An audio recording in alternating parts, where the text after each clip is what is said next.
प्रणाम गुरुजी। ओम श्री गुरुभ्यो नमः। मुझे ये क्वेश्चन है, पितृदोष क्या है और ये पितृदोष हमारे जीवन पर असर लाती है क्या? देखिए, मानो तो सब कुछ, नहीं मानो तो कुछ नहीं।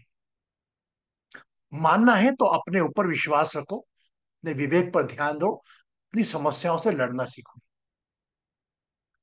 कोई हमारी समस्याओं का हम एक्सक्यूज ढूंढते हैं, और उसी कई एक्सक्यूज का नाम है पितृदोष।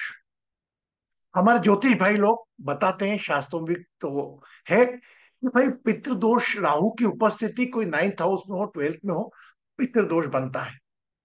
तो पितृदोष से बताते हैं आपके काम रुकते हैं, आपके परेशानी हो जाती है, आपके मांगलिक कार्य विघ्न होते हैं। ये सब ज्योतिष भाई लोग बताते हैं, और एक हद तक वो उनके कार्य होते भी हैं। लेकिन मैं, आपने मुझसे प्रश्न किया तो थोड़ा हट के बात करूंगा। पितरों की तो कृपा होती है। देखिए, कहावत में भी कहा है कि माता कुमाता नहीं होती, पूत भले ही कपूत हो सकता है।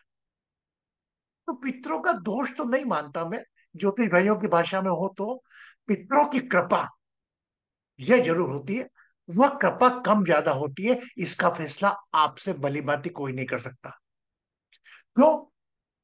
फॉर एग्जाम्पल, आज की तारीख में एक पर्टिकुलर एक्स नाम के व्यक्ति के पिताजी ने प्रॉपर्टी हत्याई किसी की, और वह प्रॉपर्टी का दायित्व उस व्यक्ति को मिला।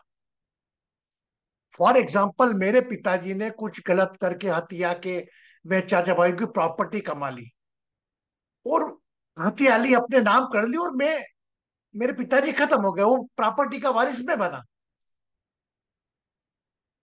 तो आप क्या मानती हैं, जो कर्ज मानते, उन लोगों की जिनके मन में कर्ज थी मेरे पिताजी के प्रति, वह कर्ज कहाँ ट्रांसफर होगी? बताइए आप, बताइए जय जी। उस प्रॉपर्टी पर आपके कन्वर्ट होगी। पिताजी को और उनसे आपको, हाँ, क्योंकि दोनों को। बेसिकली वो प्रॉपर्टी तो फिक्स है। कई बार आपने देखा होगा कि बच्चे निकलते हैं, अरे यार ये प्रॉपर्टी तो हमारी दादाजी की थी, वो हमारे दादाजी के भाई ने छीन ली। तो ये जो कर्ज होती है ना, इसको मैं बड़ा रिस्पेक्ट करता हूँ। आप, एक पितृ दोष का जो राहु की स्थिति के ऊपर बनते हैं, उसके उपाय तो अपनी जगह, लेकिन मैं आपको बताता हूं, उस स्थान पर जहां पर भी आपका भगवान का स्थान है, उस कमरे में दक्षिण दिशा की ओर मुख रखकर रात पक्ष में बैठ जाए, पास में थोड़ा जल ले ले, आंखें बंद रखें, अपनी जंघा पर अपना ध्यान रखें, और दोनों हाथ अपनी जंघा पर रखें, आंखें बंद करें, और अपने एंसेस्टर्स को याद करें, पितरों को याद करें। आपकी जंगा आपके पितृ का स्थान है। उस इस प्रॉपर्टी पर बैठे बाके कृतज्ञता दें, आंखें बंद करके याद करें, और सिर्फ कृतज्ञता दें कि कृपा रखना, कृपा रखना, कृपा रखना। मेरा विश्वास है कोई भी कर्ज आपके नजदीक नहीं आ सकती। सबसे बड़े उपाय आप स्वयं हैं। अपने आप से की गई कोई भी पूजा एक साधना बन जाती है।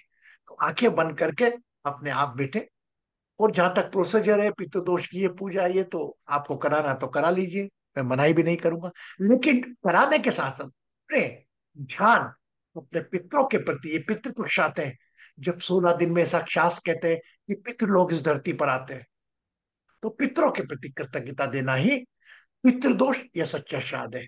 और पितृदोष से अज्ञात भय ना पालें। वो जो होगा है, उसमें प्रतिशत कम ज्यादा हो सकता है, कोई उपाय वगैरह कर लेंगे, लेकिन आपको सफर तो होना ही पड़ेगा। ठीक है? पितृदोष समझ में आया आपको? यस गुरुजी, बहुत अच्छे तरीके से आपने समझाया। और उसका उपाय क्या है, और हमें ही फेस करना होगा जो भी संघर्ष हमारे हैं, ये सब बस हम ज्यादा कम कर सकते हैं। और एक सरल उपाय भी दिए, किस और किस रूम में बैठ के, किस और फेस करके अपने पेरेंट्स को, एंसेस्टर्स को याद करने की। थैंक यू गुरुजी। आपने कहा दक्षिण दिशा की, दक्षिण दिशा पितरों की दिशा होती है, इसे दक्षिण दिशा की ओर फेस कर लिया। पूजा करते हैं आप पूर्व दिशा की ओर रखते हैं, पूर्व में हमारे देवता लोग रहते हैं, भगवान लोग रहते हैं, है ना? हमने दक्षिण दिशा में करा, अपना ध्यान रखा, जल रखा, याद करा, थोड़ा पानी जल में डाल दिया। नमस्कार, फिर मिलेंगे आपके प्रश्नों के साथ। खुश रहें, सुखी रहें, समृद्ध रहें। ओम पितृदेवेभ्यो नमः। धन्यवाद।